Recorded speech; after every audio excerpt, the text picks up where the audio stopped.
Good morning. It's my pleasure to welcome you to Amplifying AAPI Voices. This storytelling event launches our month-long celebration of Asian American, Native Hawaiian, and Pacific Islander Heritage Month. Over the next few days, HAAPI, our employee resource group, will be communicating ways on how we can celebrate together. We have a great lineup of panelists today, but before we start, I'd like to go over some housekeeping items. All participants, with the exception of the panelists, will be on mute. You'll have an opportunity to post questions by clicking the Q&A button on your screen. Each panelist will take approximately 10 minutes to tell their own unique stories. Once we have heard their individual stories, we will begin a question and answer session. I am very excited to introduce our first speaker, a native of Canada, Annabelle Manalo Morgan, PhD, balances life as a scientist, educator, author, and mother of 5. Dr. Annabelle has completed an NIH clinical trial certification and began her graduate work at Georgetown University in neuroscience. Dr. Annabelle has a doctorate in cell and development biology from Vanderbilt University and focuses on genetic mutations that mimic the offset effects that chemotherapy has on heart disease. She has presented and published on the resulting cardiotoxicity, as well as on the developing cardiac mesothelium. In 2016, Dr. Annabelle saved her own son's life using a cannabinoid formulation that she created and now pursues the possibilities of implementing cannabis and/or plant compounds into current modern medicine. She served as Tikum Olam, USA's Chief Scientist Officer, and started her own company, Masaya Medical Inc. in 2019. She is on the board of directors and serves as lead scientific officer at a NASDAQ company called Flora Growth Corporation. Dr. Annabelle consults on legislation and is part of multiple clinical trials around the globe while advocating as an international speaker for medical cannabis backed by scientific rigor. She was also selected as one of the most influential Filipino women in the world in 2022. Her book, Mighty Flower, will be published by Forbes Books at the end of summer. Without further ado, I'd like to turn it over to Dr. Annabelle. Thank you. Thank you. Great job with the scientific words in that introduction, Joey. Very proud of you. I had to practice that a little bit. Thank you. You did great. Thank you for having me. I'm currently in Colombia on a mountaintop, and I was worried about having good Wi-Fi, but here we are. And I've been really excited to be a part of this panel with my amazing co-panelists that I got to learn about. And it's an important time. I think it's an important time to share who we are, where we're from. Even though when I won that influential Filipina award, I got asked about 1 million times if I was full Filipina.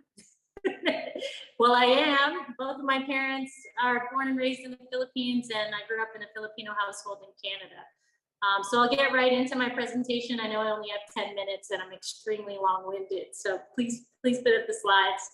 Perfect. Well, as Joey said, my background's in neuroscience out of Georgetown University, and I'm now at Vanderbilt University still, and I'm a cell and developmental biologist, and I focus mostly on cardiotoxicities of chemotherapies, looking at different mechanisms of heart attacks, and I've stayed very tied to academia, even though I had quite a tragic moment in 2016. You go to the next slide. Yeah, so in 2016, this is my 3rd child. His name is Macario. He was born perfectly normal, but he ended up having a stroke and was suffering from 200 seizures a day. We tried everything. The hospital tried everything. Of course, I trusted in my colleagues. And when no medication worked, you can head to the next slide, Joey. They did a surgery that has never been done before and removed 40% of my son's brain. I won't keep you on this slide too long. You can go to the next one. So he's missing all of his left occipital lobe,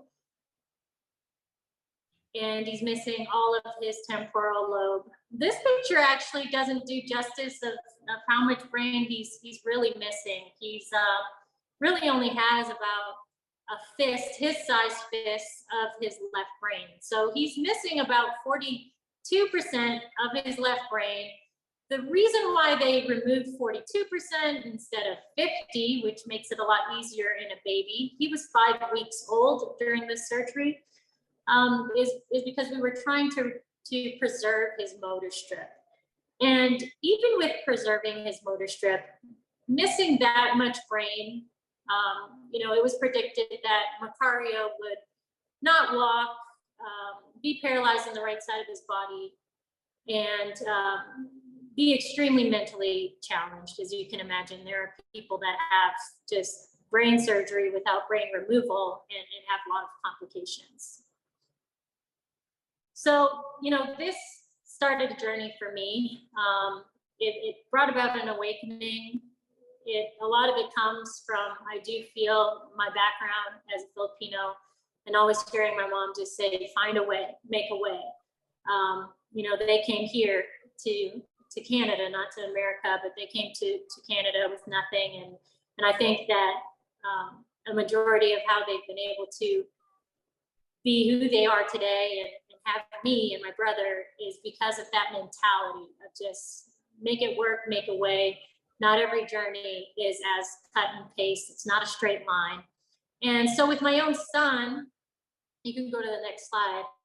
I, you know, kind of got out of mom mode and kind of got out of being very sad and started to get into maybe this is why I'm a scientist, and started researching, looking at different cell types, looking at different compounds and how they react, how different compounds react together, looked at all of his medication, of course.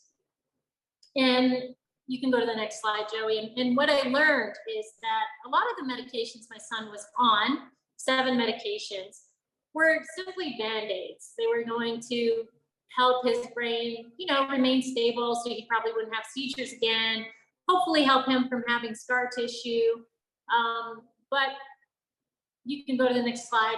At 6 months old, my son was still no different than a newborn baby. He couldn't smile. He had no reaction. I mean, him having a pacifier was the only thing that made him quote unquote normal. But he didn't develop at all. So you can go to the next slide. So I researched compounds that could replace his medication. Maybe not even replace, maybe work alongside. And tap into the fact that he was so young. Again, he was only 2 months old. So right around 6 months is when I felt the urge to do something. And what I did was, long story short, of course, I created a medicine. I used compounds from cannabis, and I just started administering it to my child. I never asked for permission. I told nobody but my husband, and just started putting this medication I created through his G-tube. Of course, he never learned how to feed on his own. And this is Macario today. Macario is 6 years old. He goes to school here in Nashville, Tennessee. He's in kindergarten, and he has no developmental deficits. He's a perfectly normal child. He's still missing 40% of his brain. And, you know, he's the light for me, wanting to be able to help other families and help other people that are in a moment where, you know, you think that that's it. So you can go to the next slide, Joey. My focus with Macario was neuroplasticity. And what neuroplasticity is, the ability of the brain to adapt, the ability for the cells to have efficient signaling, the ability for compensation. Obviously, he's missing a lot of his brain. So as he's trying to develop, how are these connections going to rewire? How are we going to make new connections?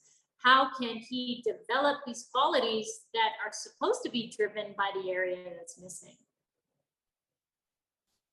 And if you look at this, we have trillions of connections that are created over time. In a young brain, these connections are very adaptable. That's part of neuroplasticity. And I wanted to focus on that. I didn't want to focus on, go to the next slide, Joey. I didn't want to focus on what this eventually happens by the time we're 22, where we have these compartmentalizations within the brain, and it makes it a lot harder to rewire, adapt, re-signal. The cool thing is that in between, and I wish I had my pointer, that's the professor in me, in between all of these compartments, there are, even though there are barriers, there are a super set of cells called stem cells that are already existing within us that can be driven to make up for functions. They can be driven to make up for compensation. And so that was my focus. It wasn't, let me try to grow the brain back, or let me try to, make a medication that stops XYZ. My focus was to have the body do what it was created to do, which was to adapt for changes, protect us from injury, and to be an overall defense mechanism. We have these systems within our body. That system, in regards to cannabis, is called the endocannabinoid system. So I found cannabis just through reading. What a lot of people think is that in cannabis or in science, we immediately just go to the lab and start mixing chemicals, but you read, and by the time you're in the lab, you're 95% sure that it's going to work. So of course there wasn't a lot of research on cannabis, but there was a lot of hope, and nothing in science is a dead end or a final outcome or answer. So I wanted to do something natural. I wanted to find something natural that I could translate into a pharmaceutical product. And I wanted to do that for my son because I knew with him being that young that I could tap into mechanisms that he already had.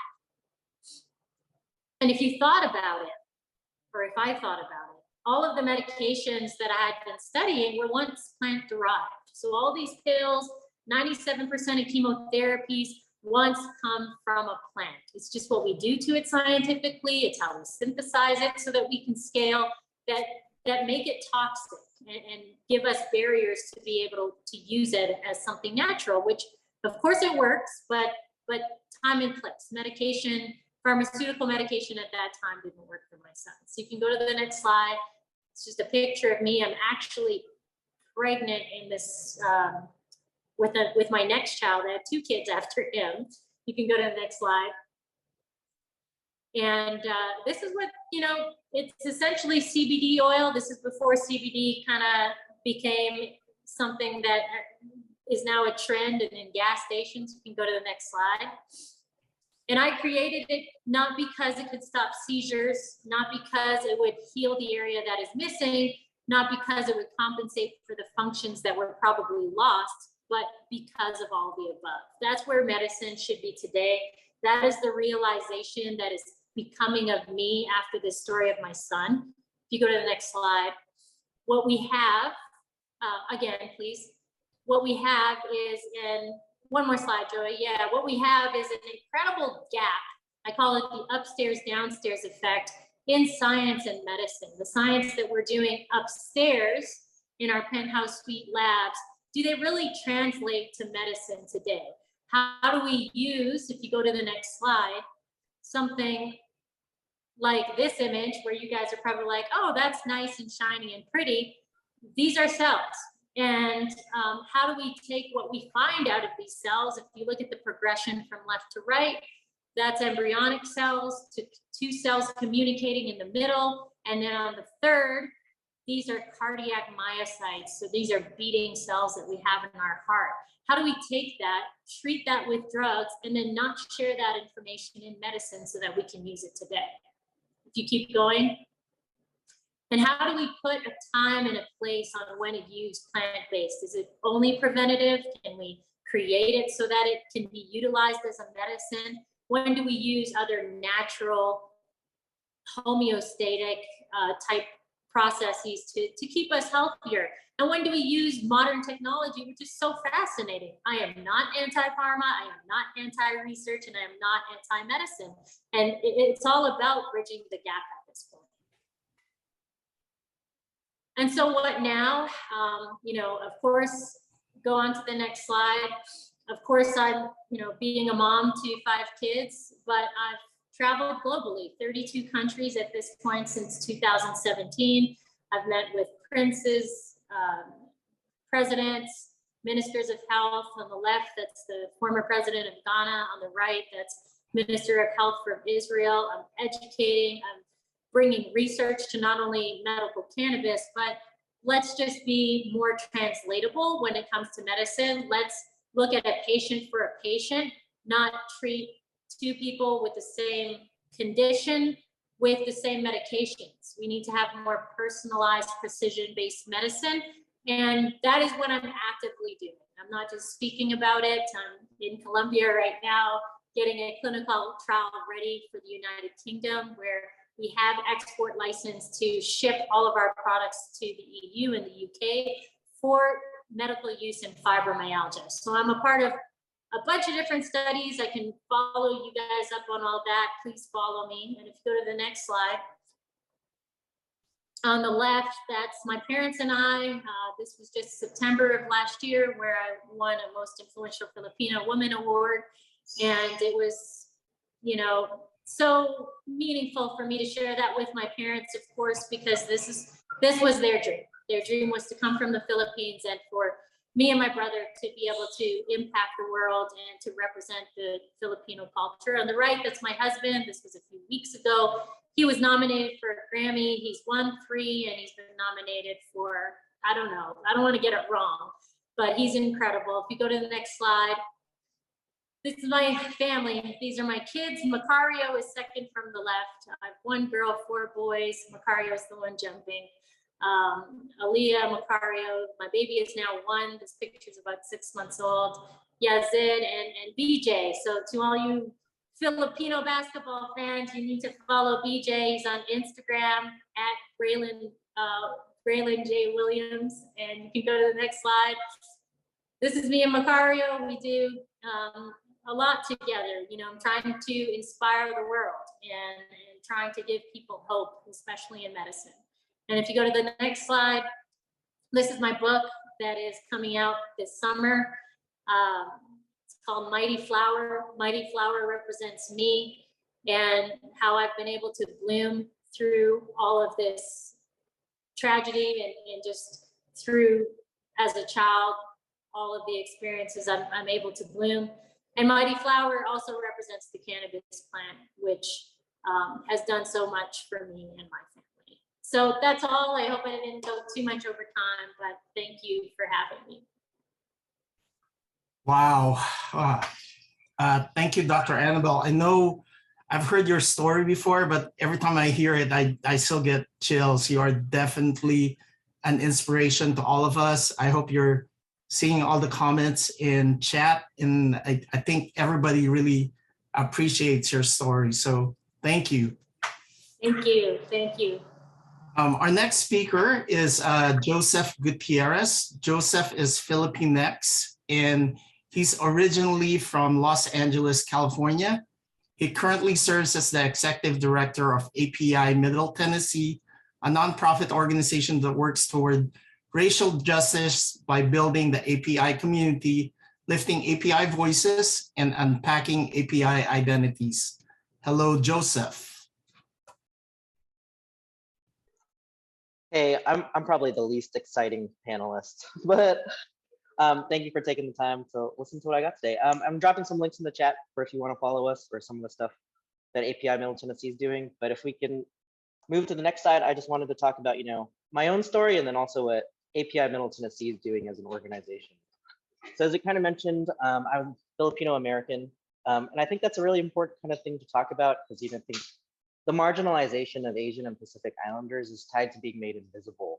And that's made very real in just my name, right? Like recognizing that the last name Gutierrez carries with it a colonial history tied to Spanish colonialism, and that it continues to obfuscate who I am today. right? So it's a lived reality where, oftentimes I'll walk into a place and people, at least on paper, will assume I'm Latinx, but like it really does continue to hide who I am today. So that's part of the reasons why I got into API Middle Tennessee, and I'm the executive director. And if we could go to the next slide, that'll be helpful. So part of the story here too is that, I finished grad school at Vanderbilt University in 2017. And then I got married to my wife, who's Chinese Indonesian and from Murfreesboro, who at the time she was actually working for the medical center. So that's what brought us out here in the first place, because I'm originally from Los Angeles. And then we bought a house. And then in 2017, with that same kind of idea, was like, well, we need to start building roots and feel connected. And partly it was just, there were two questions when I was thinking about that. One was, what is Nashville to me? And then what am I to Nashville was the second question. So like, who am I to this place? Because I think, moving here, I didn't feel connected. I didn't have a community here. My family wasn't here. The only person I knew was my wife. And then, so that's why we kind of got into API Middle Tennessee and trying to feel connected. Because, I think for the story of immigrants and people of the descendant of immigrants that, it has to be very intentional about how you connect, right? Like, because your connection to place isn't inherited, right? We need to forge new ground, hold new spaces here for our community. So that's kind of what we got started with. And so in 2018, I just actually started meeting with people informally. All I did was like ask people out for coffee, or then I started thinking about, can we just go eat somewhere and then hear from you about what you want to do? And then I did probably about like 40 interviews over the course of that year of just meeting with different Asian Americans and Pacific Islanders here locally. So if we can go to the next slide. So then in 2019, we began regular meetings, because at that point, like after those 40 interviews, I was like, I just need to get people in a room and see what kind of happens. So we started just meeting informally here at my office. The only thing I did was just buy food. I would just buy like 30 banh mi's and just hope people would be here and eat food and come together and break bread. And I thought, what can we do and what can we accomplish? So we ended up starting a 501c3, and we landed at the mission we're at today. But I wanted to bring it up because, there were a lot of ideas that we had originally. And a lot of people were thinking about, one of my first conversations we had was like, when you're trying to empower Asian Pacific Islanders here, are you trying to put them into office? And I was like, whoa, that's a very different kind of model and organization than we're at now, but it was just that kind of idea. And then we also had a lot of focus on small businesses and restaurants. And we kind of recognize, do we need like a Asian Pacific Islander Chamber of Commerce? Do we need to start thinking about how we start building economic power? Knowing that, Chinatowns like across the nation have been kind of economic hubs and like cultural places for making sure a community is grounded in a place. Those are just a few ideas. And then we incorporated at the end of 2020. And I want to just take the time to kind of note that, 2020 marked a very difficult year. And then very immediately, like not just the pandemic and rising API hate, but then, just as you all know here locally here in Nashville, we had the tornadoes, and then we had the Atlanta spa shootings in early of 2021. And I think that actually really thrusted our work a lot more forward and made us move out in front of the public eye a lot quicker than we had originally envisioned. So that was just some of the context of what we are. And if we can go to the next slide. So here's what we're kind of doing right now. And I just want to unpack sort of like our mission and the different kind of work we're doing and what it looks like to build power here in the American South. But we're working towards racial justice by building API community, lifting API voices, and unpacking API identities. So if we can move to the next slide, I'll just jump about what it looks like for community building. Yeah, so part of it, that we regularly do is that we actually try to just create connection, and we do this through monthly events. So we have a regular happy hour every third Thursday, which this group would all be welcome to come to. It's out in East Nashville. And it's a really dope happy hour. It's probably the only one of its kind because we have an Asian Pacifica drink menu that's tied to historical like figures. And then we also bring in a different Asian Pacific Islander chef every month. So we have a rotating kitchen and they serve up some pretty dope food. It's pretty cool. And then we have an API event calendar for other organizations. So part of this is, recognizing API Middle Tennessee is never going to supersede the work of like any hyper-local organizations. Right? We're never going to replace the Vietnamese Association in Antioch. We're never going to replace like the Thai Lao community kind of central hub at the temple. So like, but how do we serve in ways that kind of connect us all together? So part of that was like having an event calendar. where you can kind of see the different events that are going on in the community and who's hosting what. So that's pretty interesting. And just trying to create connections and places for people to come together. So we can go to the next slide. I'll jump into the second part of our mission, is lifting API voices. One of the things that, just kind of get out is, our marginalization is tied to being made invisible. So we want to take a stand as an organization just to be visible. So part of like a lot of our work is tied to communications, like being out in front of stories, advocating for our community. We're not shy to take a presence out on the streets or in your Twitter feed. Like we're ready to be there, and we're ready to be present on social media to be seen in ways that our community hasn't been seen before. And oftentimes even voicing community concerns when, people don't want that attention, right? Like there are some communities who feel threatened, immigrant communities that don't feel comfortable advocating for themselves. So we wanted to provide a platform for that. One of the more interesting things we're going to be doing this year is having a community listening campaign. And part of that will be tied to health. It'll be really interesting to think about. One of the things we're doing is just going to be meeting with different communities here in Middle Tennessee and defining what an Asian Pacific Islander agenda looks like for the region. Because there isn't a collective voice right now, but we want our community's voices to be heard by our public officials. So that's one of the things we're doing. And I'm just able to share this news. I had to check with a few folks yesterday about like if I can actually talk about the More Than a Menu campaign, but that's going to be launching later this month. And we wanted a campaign that ties people together back to food. And we really recognize, that food is the way that people have engaged. It's where communities met. And, really thinking about, in multiple Asian Pacific Islander languages, the question, have you been fed, is like an invitation to community, and it's a common greeting, right? So it's like, have you eaten yet? Have you been fed? That dual participation in community. And we wanted people to recognize, Asian Pacific Islanders are more than a menu, right? Like we're more than the food you're eating and consuming. We're people here that have real causes, real issues, real stories and narratives. So we're going to be launching that later this month. And it's going to be a directory of Asian American Pacific Islander food restaurants, and then also tied to a media campaign, pushing people to engage a little bit more with their food and culture that they're consuming. And then the next slide, which I think is maybe my last one, or the last part of our mission, is unpacking API identities. We made a very intentional decision as an organization to use the acronym API. And we recognize there's a bunch of different acronyms we could use, but this is the one we settled on. We dropped the word American from the AAPI because we felt that was a little exclusive. But we also just want to take the time to recognize that our group represents East Asia, Southeast Asia, the Pacific Islands, and the Indian subcontinent, right? So there's a lot of diversity, and the idea that even there is a single identity that can encompass that entire geographic region and like close to being half the population of the entire world can be represented there. Like we just want to make sure that people are recognizing and celebrating these different identities. So one of the things we're doing to celebrate culture, we actually have a Heritage Month art show at the end of the month on May 22nd. I think it's in that link that we have here, but you'd all also be welcome to join us. That's on May 22nd. We'll be having different artists come and perform. It's interesting how many Asian American country singers there are in Nashville, but we got them and we know them, and they're going to be performing. And then a few cultural performances as well, along with food. So you're welcome to come to that. And then my last slide, just ways to stay in touch.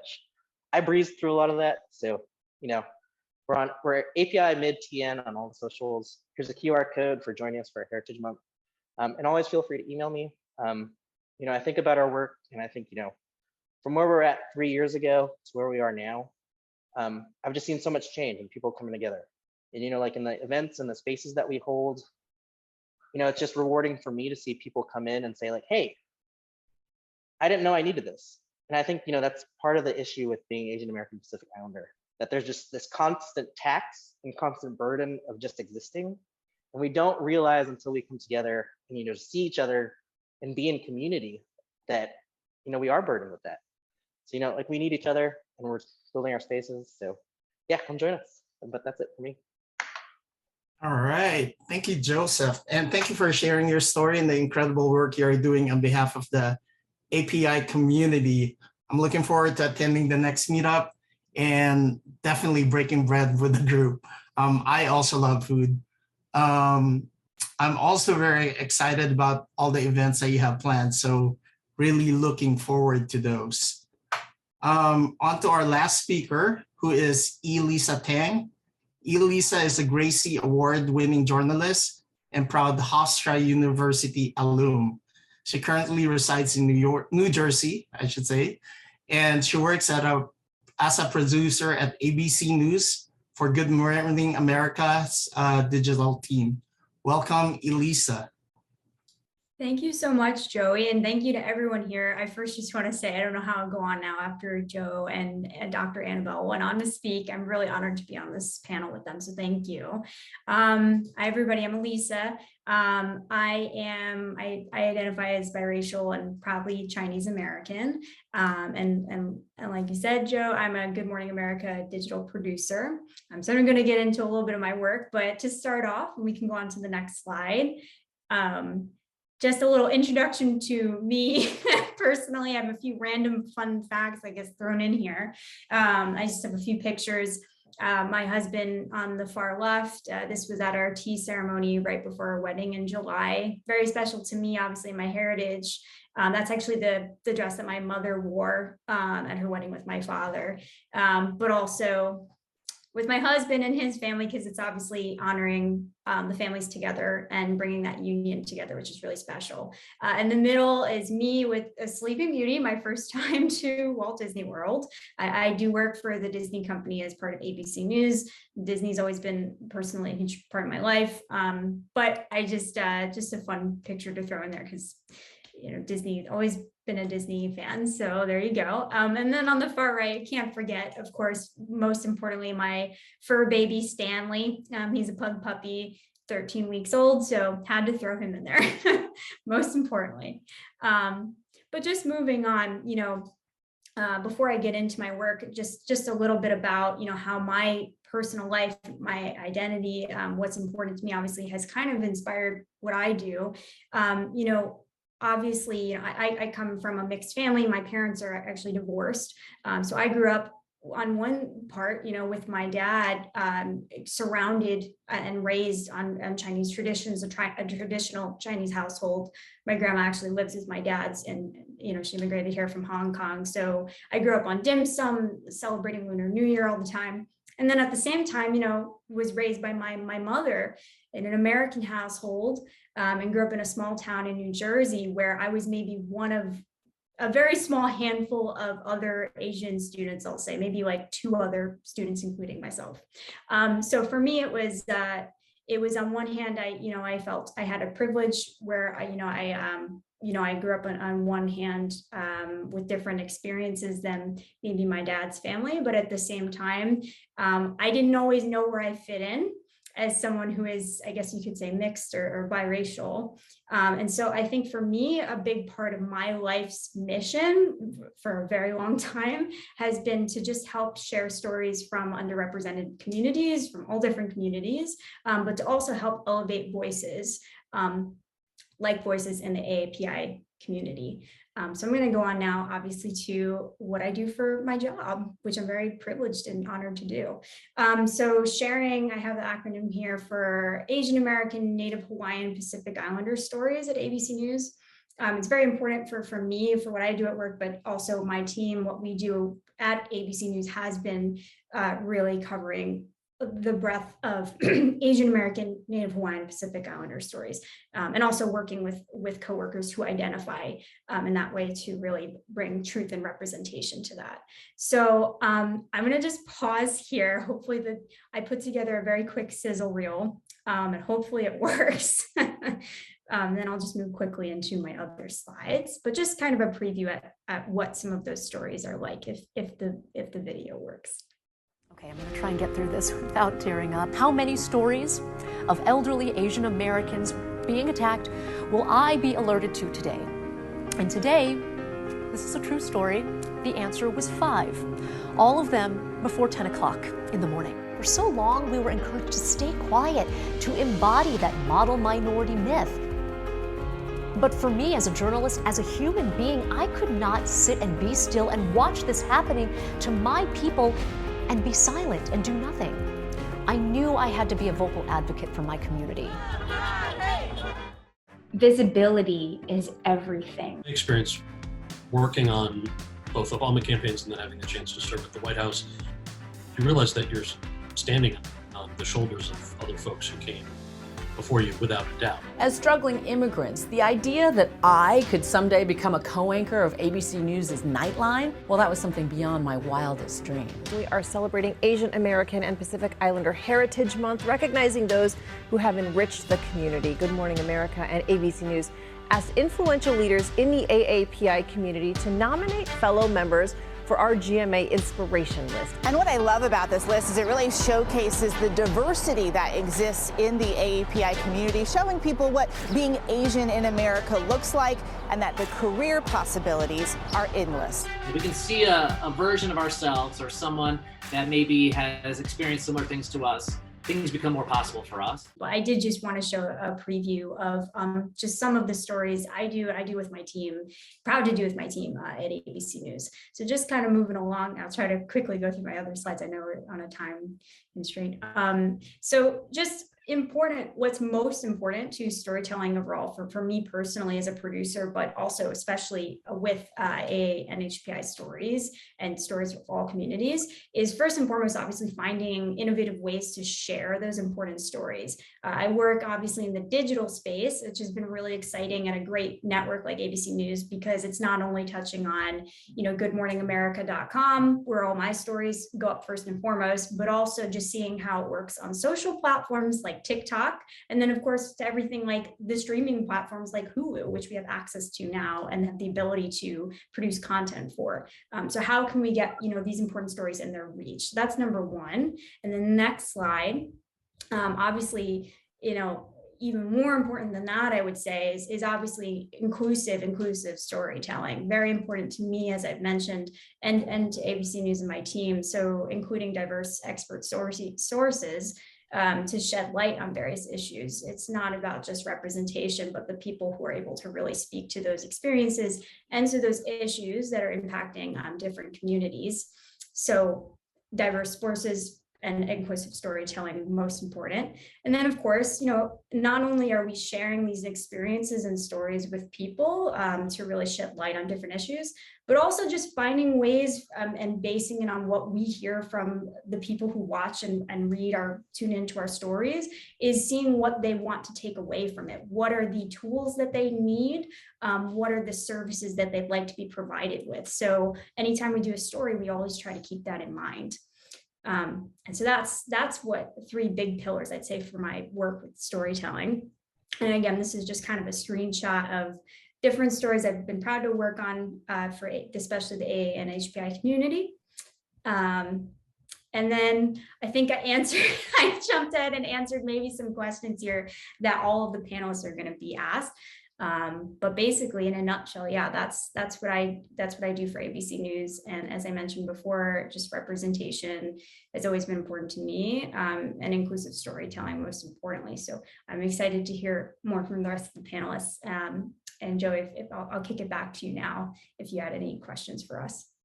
Awesome. Well, thank you, Elisa. We are very lucky to have someone working so hard to make sure that our communities and our stories are made visible at such a national level. So thank you for all that you're doing. So I do have some questions. I do want to say that Dr. Annabelle is stuck in Colombia. She has to leave at about 12:30 to be able to get on the helicopter that will take her out of Colombia. Otherwise, she'll be stuck there tonight. So I'll go ahead and start with the first question. This is actually a multi-threaded question. How did you navigate issues with cultural assimilation as a child? Are you still navigating these issues as an adult? How did you come to appreciate your own culture? So maybe we'll start with Dr. Annabelle on this one. Yeah, I mean, this is a big question, and I think I could speak of this for hours.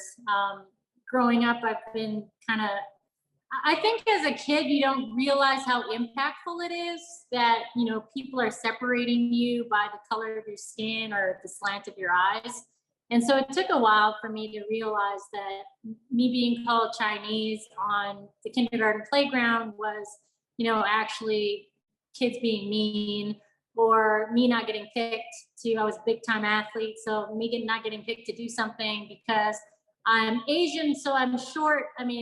And being told that you know, how I navigated that was just by proving people wrong and proving people that, I mean, I think across the board, us as Asians, I don't know an Asian friend at least, or a colleague that doesn't work their tail off, you know, and we dream. So I feel like I've just translated that to today. And, you know, my kids are half Jamaican, and them knowing the culture and them knowing to love the culture, and of course being selected for that award for Filipino women. You know, we have a duty, being successful Asian Americans, to inspire the young and to be role models for all. So yeah, I would just say in my daily life, just trying to represent a solid person, right? So that's how I navigate it. I would like to do more of what Joseph does and be a little more hands-on. So feel free to use me, Joseph. I don't sing, but for any of your events. Well, that's a good segue right there. So Joseph, do you want to answer the question as well?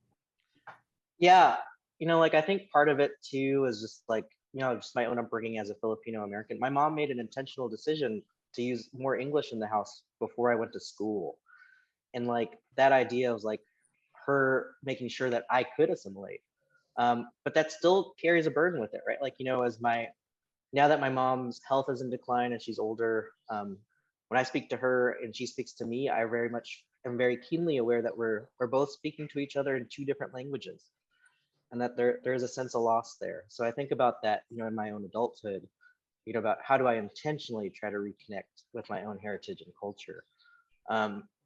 And it's difficult at times, right? Like here in the American South, there's not a lot of places you can go. And it's not even like I could go somewhere and consume culture, right? Like, because a lot of ways that culture is presented, it's consumptive, right? Like you eat it, you buy it, you watch it, you subscribe to it. But that's not even readily available here in the American South. So, you know, part of it is just reconnecting. I met with this grandma in Murfreesboro the other week, and she started talking to me about hip hop tinkling, which is like really crazy because it was like a viral video. And I was like, yeah, that's cool, but I'm probably never going to do that. But it just, you know, this intentional reconnection and meeting people is where I think about that as an adult. Sounds good. I remember when my nephew and niece first came here to America that we forced them to exclusively speak English. And, you know, later on, we found out what a big mistake that is. And they told us, they're like, well, you know, you should have let us speak Tagalog and continue to speak Tagalog. So, you know, for those listening out there, you have relatives coming here, please let them speak the language. Elisa, do you have any thoughts on this question? Yeah, I know I touched on this a little bit before. I think for me, it was complex growing up. Only just, you know, like I said, my parents were divorced, and so I was raised by my mother in an American household, but growing up in a small town where, you know, there weren't really many Asian students like me. And so, you know, I'd bring in, you know, like I said, maybe my dim sum or food that my grandma had made. And I'd visit my grandma and my dad pretty much every weekend. So I was very lucky and grateful to have both of those worlds on a pretty consistent basis. But, you know, if I, like I said, go to school and bring in the food and be made fun of for that, be made fun of for my eyes, you know, and then at the same time, stepping into to be with my dad and grandma, and also not feeling necessarily like I belonged or if I even had the right to be with them. And so I think for me, it was something, even to this day, being biracial is really just learning about owning who you are. I am proud to be Asian American, even if I'm half. I don't consider it half. I am proud to be Chinese American, Asian American, growing up with those traditions and whatnot. And I think in terms of how I've been able to appreciate it more to this day, similar to maybe what the folks before me said, is just, you know, I'd grow up and my dad would always, you know, obviously speak Cantonese with my grandma, and she would teach me here and there, but he would not really teach me so much. So I took it on myself to teach myself Cantonese. And I think I've grown to appreciate more to that day and feel more connected to not just my grandma, but, you know, my heritage to this day. So, so in that respect, yeah, just a great love and appreciation for the community and my heritage in that respect. All right, Dr. Annabelle, this is probably the last question before you have to hop onto that helicopter to get you out of that mountaintop. But the next question is, how do you balance your AAPI identity in your professional journey? And how did you overcome any obstacles, like some of the stories that you shared based on your identity? Well, you know, you got to add in that I'm a woman on top of that. And it's some comments, and I work mostly with Caucasian men. And, you know, some comments that are made that it's just unbelievable. Everything from, oh, you'd rather eat dim sum, or is your mom a nail tech? And so it like shows the lack of education on the different, you know, types of Asians that we are and how we're very diverse. Like dim sum is Chinese. It's not, you know, we don't eat, we eat it. Trust me, we eat it, but we don't make it. You know, balancing for me with anything is by educating. I'm not going to hold a sign outside and try to convince people anything. I'm going to utilize my credentials and the following that I've gained to just educate and to hold the flags high and to just embrace love amongst all of the great things that make us Asian. And hopefully that becomes addictive. You know, I always tell my daughter, I'm like, well, I can tell you a bunch of stories, but you're going to learn off of what you see, especially as I'm really big on the youth. And so if they look at me and they see me not being negative and embracing who I am and embracing the different cultures that we have amongst all AAPI, hopefully I can just motivate people to be more educated. And I'm educating myself at the same time. I'm learning a lot about the Hawaiian Islands and Samoa and Tonga as well. So, and I'm traveling to Asia very often these days, which makes me really happy. So for me, it's balance is about educating. Awesome. Well, thank you for your time today, Dr. Annabelle. I look forward to seeing you in person. And I'm sorry I gotta jump off, you guys. It wasn't the original plan, but the weather looks like it's bad out here today. So I'm sorry, but I hope to connect with everybody here and please continue, of course. Thank you for having me, Joey. Thank you so much. Appreciate it. Okay, bye. All right, we'll jump to Elisa. Do you want to answer that question? Yeah, no, for sure. I think, you know, on one hand, it's similar with what I was saying about my personal life, just feeling like, you know, I don't really know, finding my voice, so to speak, and knowing where I stand, you know, and just facing experiences of sometimes, you know, not at my current job, but in my professional life, maybe being compared to other Asian employees, coworkers, and just kind of facing those sort of, I guess I could say, ignorant situations, and trying to kind of just navigate through that and the discomfort there. But just, you know, really, like I said, when it comes to finding your voice and kind of owning who you are, it also just, I think it adds fuel to the fire of just helping kind of educate people more on what this great community is made of. It's clearly made of, it's super vast, and it's not just one identity, obviously. So I think that for me has inspired my professional journey and what I'm supposed to be doing even more in terms of storytelling. But yeah, just the privilege to be able to help elevate these voices. And also just like I said earlier, the fact that, you know, if we're able to relate to it in some way and be able to, you know, almost base it off of our own experiences, that's always helpful. Awesome. And Joseph, before you, in addition to answering the question, there's also a question in Q&A. It says, how can those of us who are not members of the AAPI community be sensitive to the different identities and not be offensive? So if you can answer both questions, I'd really appreciate it. Yeah. I guess just take on the professional one very quickly, you know, is just that the recognizing that I'm not going to hide who I am in my own identity. I think that's very important, very key, because like some of the modes of being made invisible is that people don't recognize, like, you know, that I'm an Asian American. So I think it's important to be very front and center about it. and trying to create spaces and hold that space in tension. Because, particularly, like, despite, maybe some reported levels of higher income among Asian American families, there still is a bamboo ceiling, right? Native Hawaiian and Pacific Islander women are making 66 cents on the dollar for their white male counterparts. And then also thinking about that Asian Americans and Pacific Islanders are often passed up for executive leadership. So despite really thinking about success in the workforce, we're still not occupying positions at the highest levels and thinking about how we lead ahead in this, like, for organizations. So I think that's being honest and confronting that is very important for our community. And then, how can you be an ally? I think is like a very important kind of question.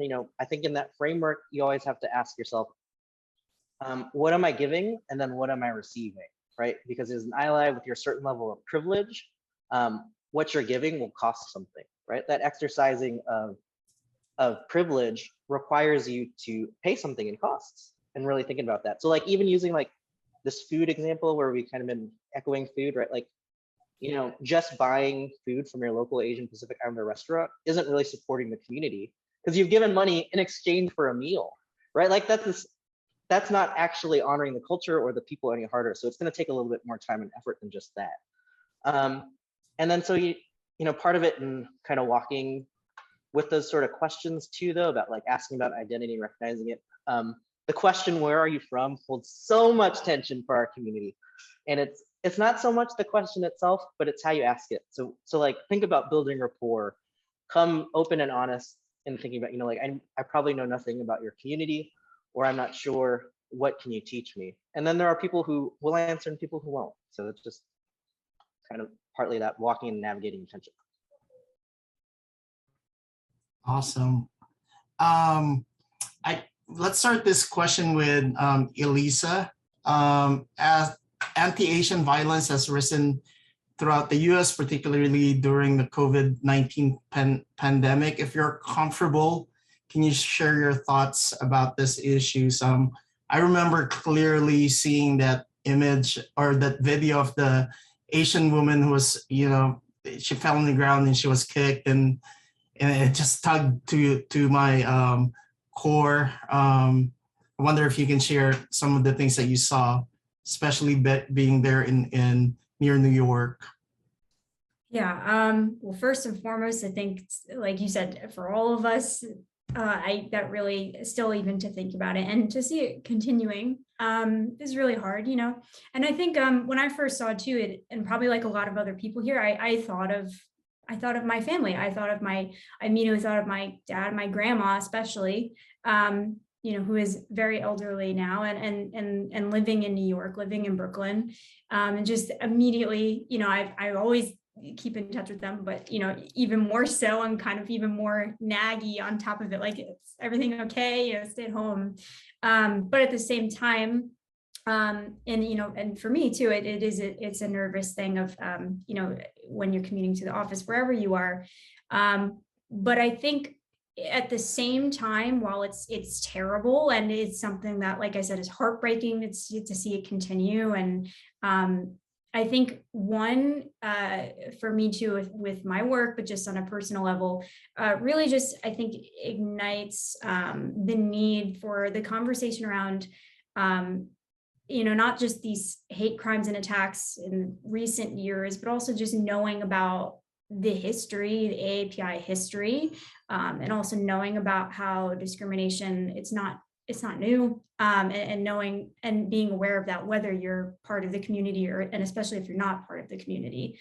And I think also just on another note, again, while it's really heartbreaking to see, at the same time, for me, it's been almost inspiring to see the people who have supported the community during this time, how the community has come together also, really just to try and find ways of not only making the community feel more supported and secure, but also just, how can we have more of these conversations to hopefully prevent, more of this hate moving forward. So. Sounds good.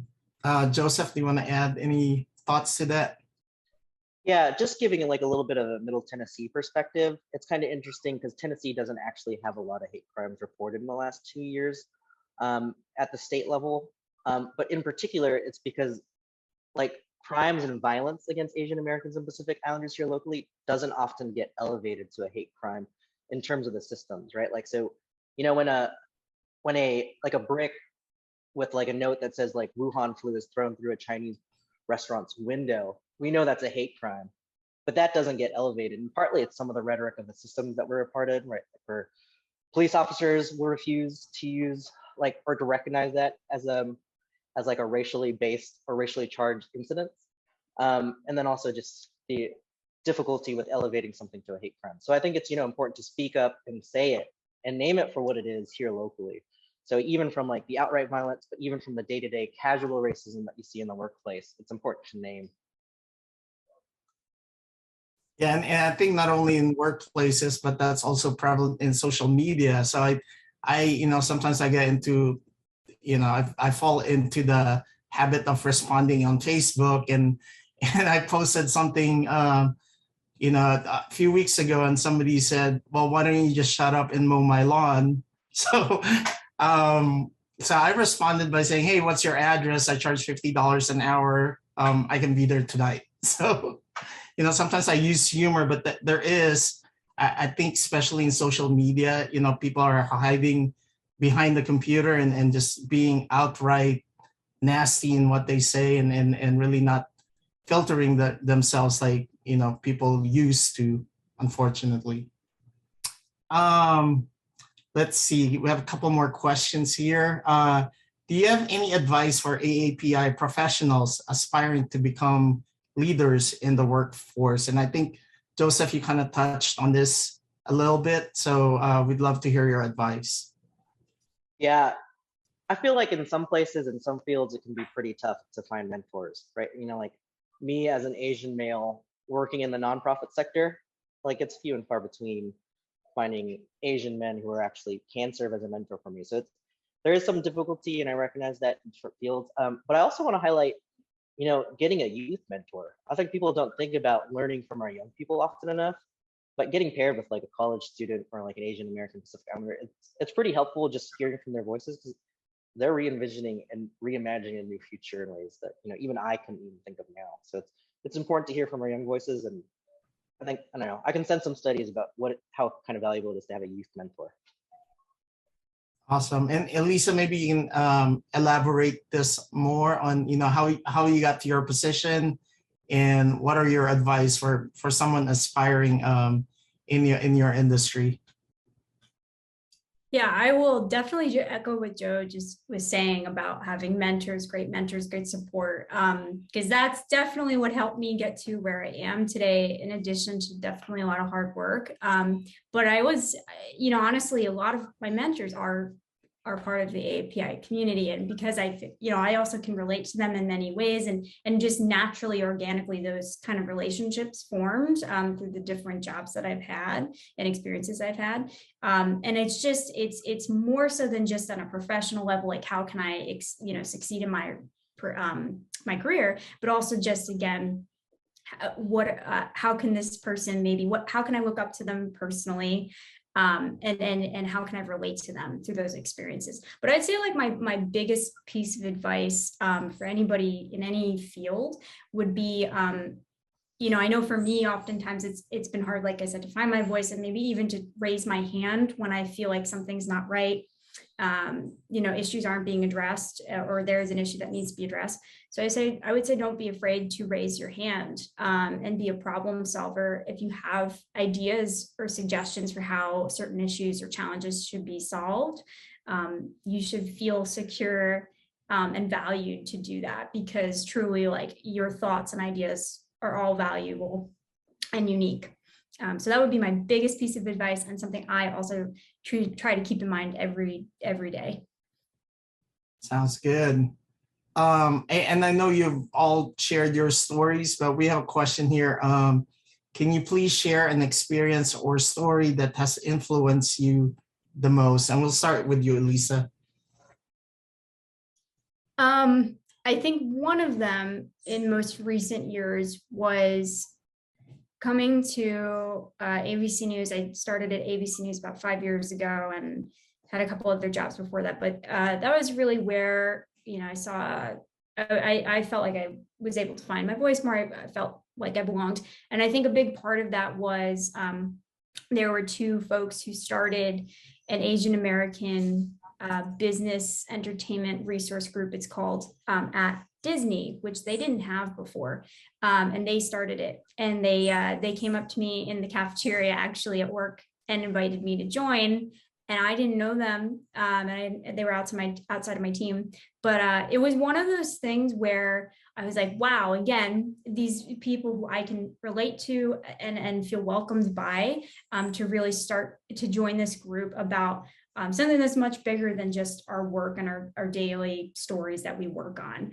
And it's something obviously that's very important to me. So that was something that reminded me moving forward to do that for other people, even younger people, younger generations as well. And again, something I think for all of us here to keep in mind, those inclusive sort of workspaces, and just, you know, offering a hand to anyone else to join those sort of initiatives is always really important too. Awesome. Joseph, do you want to answer that question as well?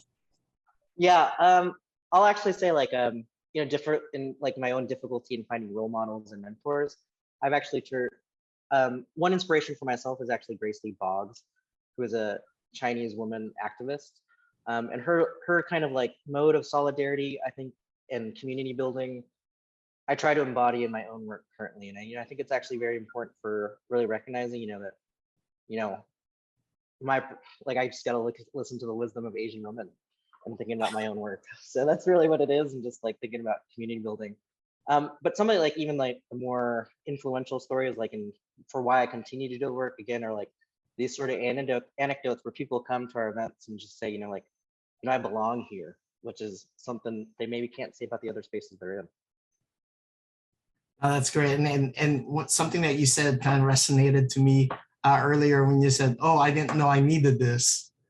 So that's great. And then one final question, and I think you kind of answered this with some lady's question earlier. What advice do you have for our non-AAPI colleagues? How can our allied communities best contribute to building bridges with AAPI communities? And I know you do a lot of work around this, so I'll start with you, Joseph. Yeah, for some of it, I think, you know, it's making sure, you know, not just that your space, like you're bringing Asian and Pacific Islander people to the table, but it's making sure that that table welcomes and is ready to hear their voice, right? Like I can come speak to any other like institution or corporation, and they'll hear me for a day, like in May, like Asian Pacific Islander heritage, check mark, and then move on, and that's kind of it. And then not have any Asian Pacific Islander representation in their leadership or in their management. So, you know, I think, you know, making sure that, you know, when we invite our community, when our community is invited to the table, that you're ready to listen to them. And I think that's very important in thinking about, you know, forming this work and Vanderbilt as an institution even, and thinking about how it carries forward. Sounds good. And Elisa, other than this question, maybe I'd like to add to it, you know, how does diversity and inclusion and equity, how does that happen at GMA? Yeah, it's extremely important at GMA. I think also a lot of that has to do with the people I work alongside who are super talented, and all of us care very much just about inclusive storytelling. So whether it's, you know, looking for and booking all diverse sources for all different stories, like for instance, not just covering AAPI stories with AAPI representatives, it's including those sources in a wealth of stories from health to politics. It doesn't matter what it is.